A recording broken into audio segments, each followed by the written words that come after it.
ने खबर सुनी, अभी नई खबर, एक लड़के का ब्याह लगा, लड़की देखने गया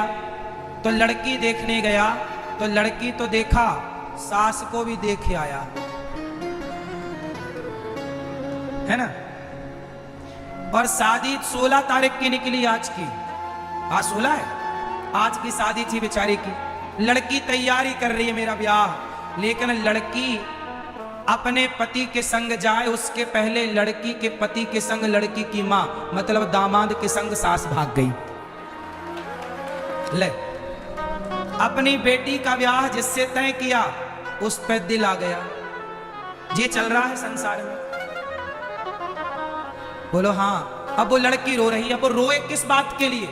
मां भाग गई इस बात के लिए रोए कि मेरे पति पर मेरी मां ने कब्जा कर लिया, इस बात के लिए रोए कि मेरा ब्याह नहीं होने दिया, इसके लिए रोए। वो लड़की बेचारी परेशान है, वो रोए किसके लिए? बोलो किसके लिए रोए? वो उसका क्या कसूर था? और सुनो, लड़की के लिए जो जेवर बनवाए वो लेके भाग गई। देखो सासों को क्या सूझ रहा है। सोचो, बेटी का ब्याह जिससे होना था उस लड़के के संग भाग गई, हद कर दी। अब बताओ कि इन स्त्रियों से और इन लड़कों से समाज क्या सीखेगी? क्या सीखेगा उनका परिवार? क्या सीखेगा उनका गांव? क्या सीखेगा समाज? इसलिए कोई भी कार्य करने के पहले यह सोचिए कि आप भले अपनी गली मोहल्ले में कोई काम करते हैं, पर वो काम का प्रभाव सारे समाज में, देश में पड़ता है। आज ये घटना जो सास अपने दामाद के संग भाग गई, ये घटना सबको पता चल गई, जबकि वो एक छोटे से गांव की घटना थी। आज के जमाने में थोड़ी कुछ छिपा है, सोशल मीडिया का जमाना है। आदमी 4 किलोमीटर नहीं पहुंच पाता, लाखों किलोमीटर उनकी बातें पहुंच जाती हैं।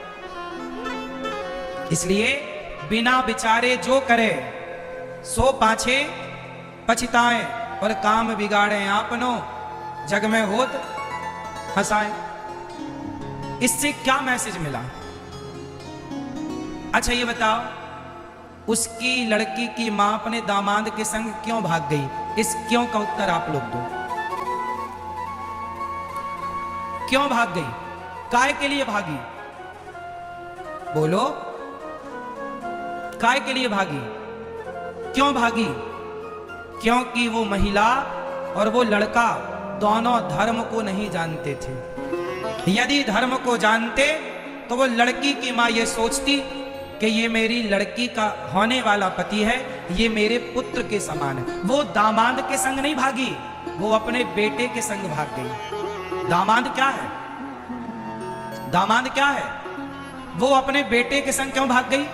क्योंकि वो धर्म का ज्ञान, धर्म नहीं जानती। इसलिए कहता हूं, अपनी बेटी अपने बेटे को धर्म का पाठ पढ़ाओ।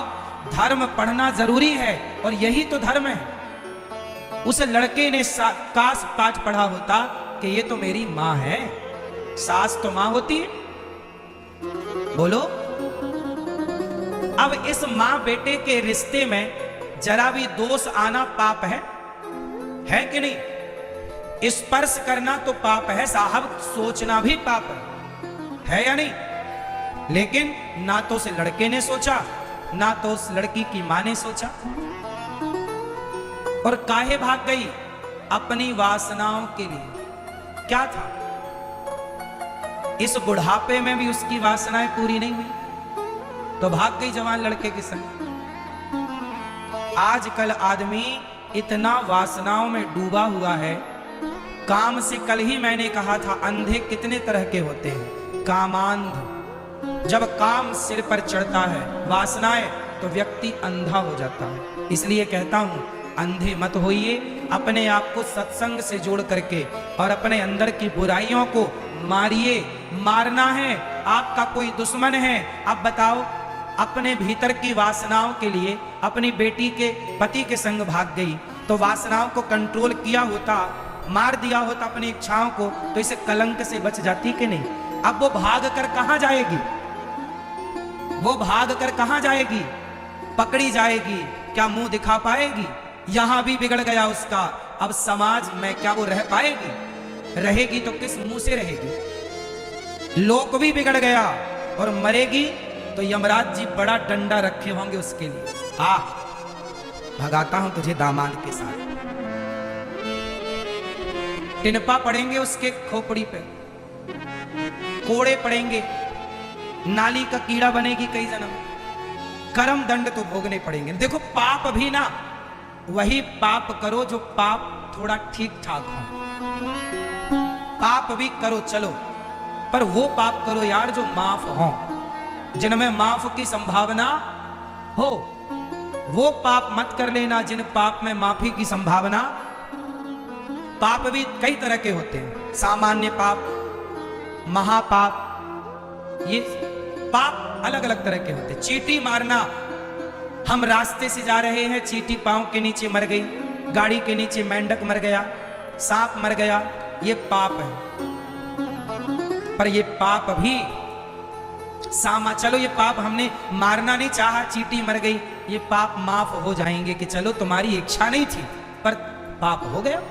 हमने जानकर झूठ नहीं बोला पर झूठ भूल गया, चलो ये सब सामान्य पाप है, ठीक है। लेकिन ये पाप क्षमा ना होगा कि तुम अपनी जवान बेटी को छोड़कर, बच्चों को छोड़कर इस बुढ़ापे में तुम किसी के संग भाग जाओ। तुमने धोखा अपने बच्चों को दिया, तुमने धोखा अपने पति को दिया, वो पति को भी तो तुमने धोखा दे दिया, तुमने अपने बच्चों को धोखा दे दिया। अब तुम्हें कौन कौन माफ करेगा? इसलिए ये बड़ा पाप है, इसकी कोई माफी भी नहीं है, भोगना ही पड़ेगा।